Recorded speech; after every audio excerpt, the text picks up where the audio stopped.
Si vous étiez là en début d'année, vous n'êtes sûrement pas passé à côté du phénomène Dan qui a surpris tout le monde et agit comme un véritable raz-de-marée au sein de la commune animée. Un animé magnifique, complètement loufoque et bluffant visuellement qui avait attiré en effet pas mal de monde et surtout surpris par sa qualité de sa première saison qui mettait une claque à beaucoup de prods qui sortaient en même temps. Ce qui avait mis bien évidemment tout le monde d'accord dessus. Et donc comme Pathé, UGC et d'autres cinémas organisent ce week-end une séance spéciale dédiée au film Dan Evil Eye qui est en réalité le début de la seconde saison. Autant vous dire que j'avais très hâte de voir ça. Alors est-ce que c'est toujours aussi prometteur? C'est ce que je vous propose de découvrir aujourd'hui dans cette critique.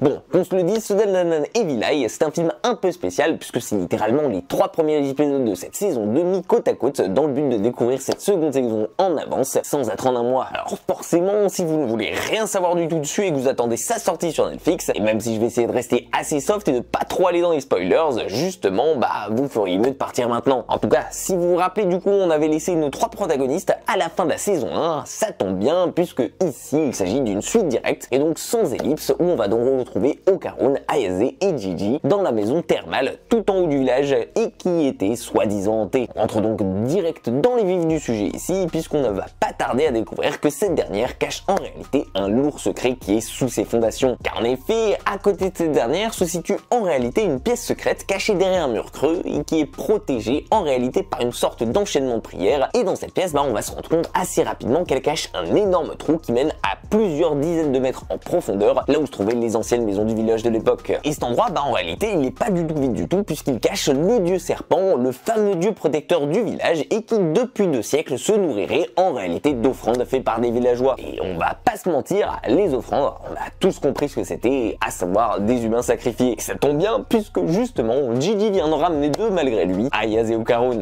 Vous l'aurez donc compris, sans même le savoir ici, Okarun, Ayase et même Gigi viennent de se jeter eux-mêmes dans la gueule du loup. Pour pouvoir survivre, ici, il va falloir utiliser leur pouvoir dans ces sous-sols ténébreux qui ont l'air habités eux aussi par une autre présence qui semble les attendre tout en bas. Bref, vous l'aurez donc rapidement compris, avec cette seconde saison, ça va démarrer très fort en émotion, nous replongeons directement dans cet univers si particulier, tout autant border, toujours aussi lubrique et surtout complètement jeté. Et en moins de 30 minutes, on sera donc fixé au cœur même de tous les enjeux qu'on constitue cette deuxième saison. Si vous aviez aimé les antagonistes totalement déjantés de la première, là vous risquez de beaucoup apprécier ce qui va se faire dans ces 3 premiers épisodes. Déjà moi perso j'ai adoré cette ambiance qui change drastiquement avec la première saison, elle qui se passait globalement la plupart du temps en extérieur. Là on va se retrouver vite fait bloqué sous terre, coincé dans une espèce de village fantôme peuplé par des villageois qui sont complètement starbés. Et vous allez vite les découvrir avec Ayase, c'est ni plus ni moins qu'une secte matrixée par leur dieu serpent et par leur sacrifice et qui, tout comme les villageois de Resident Evil 4, vont essayer par tous les moyens de les tuer. Genre dès les 20 premières minutes, on va sentir que nos 3 persos vont risquer leur vie ici et surtout que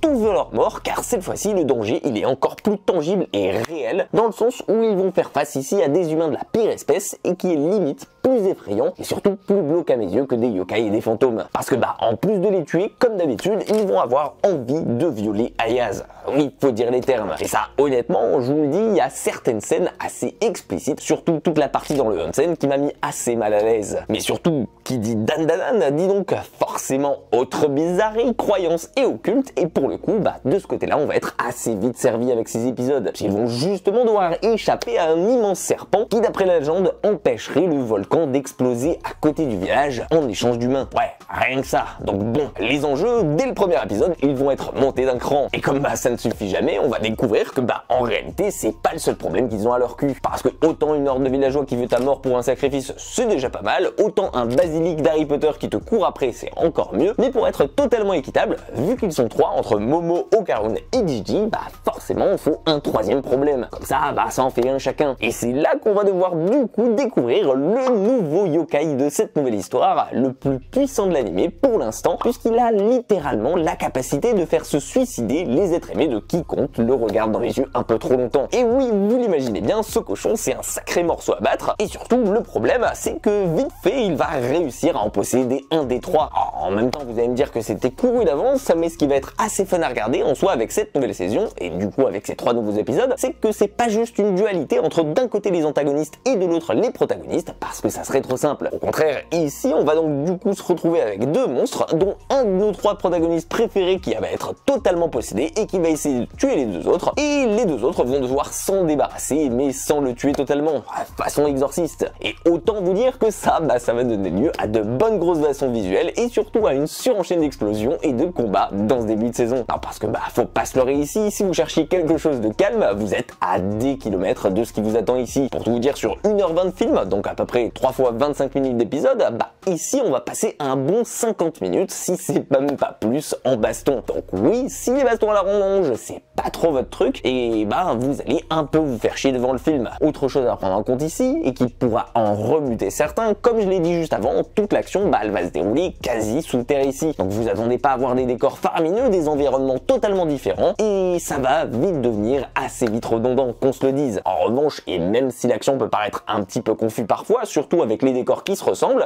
ce que j'ai trouvé ici intéressant, c'est les enjeux qui vont totalement changer avec la première saison, avec justement un côté encore plus intéressant, parce que pour la première fois, ils vont un petit peu s'affronter entre eux, et surtout parce que j'ai beaucoup aimé son inspiration des films d'exorcisme et des maisons hantées qui m'ont rappelé un petit peu Annabelle dans le style. Et surtout, j'ai envie de le dire, la chose qui fait le plus de sens à mes yeux entre la saison 1 et celle-ci aujourd'hui, c'est que côté animation, ça ne faiblit pas. De ce côté-là, vous l'aurez compris, elle se distingue toujours autant que ce soit, même si c'est pas vraiment par ses décors ici ou par son côté poétique façon au 7e épisode de la première saison, mais on reste quand même sur un top tiers, surtout au niveau de ses combats où elle va pouvoir se lâcher ici, que ce soit donc avec les pouvoirs d'Okarun qui, croyez-moi, vont clairement servir à fond, ce Dayaz qui commence un petit peu à se maîtriser et surtout à devenir de plus en plus puissant, et surtout du nouveau venu, à savoir l'œil maléfique. Et de ce côté-là, ça fait très défouloir et on va prendre un réel plaisir à découvrir tous ces nouveaux pouvoirs. Pouvoirs qui, sans vraiment vous spoil, je pense vont plaire aux fans d'Olive et Tom. Alors, ok, on sent clairement qu'à la base, cet Evil Eye, c'était clairement pas un film, et j'essaie pas de vous le vendre comme tel. Voyez-le justement plutôt ici comme un collage express des 3 premiers épisodes de la saison 2 en un, et d'ailleurs ça se ressent tellement dans son rythme et dans la manière où les épisodes se cut que ça trompe personne ici. Mais est-ce que au final, j'ai pas pris un plaisir de dingue à replonger dans ces univers totalement loufoques et barrés? Bien sûr que si. Est-ce que j'ai pas kiffé ne pas avoir à attendre le mois de juillet pour replonger dedans?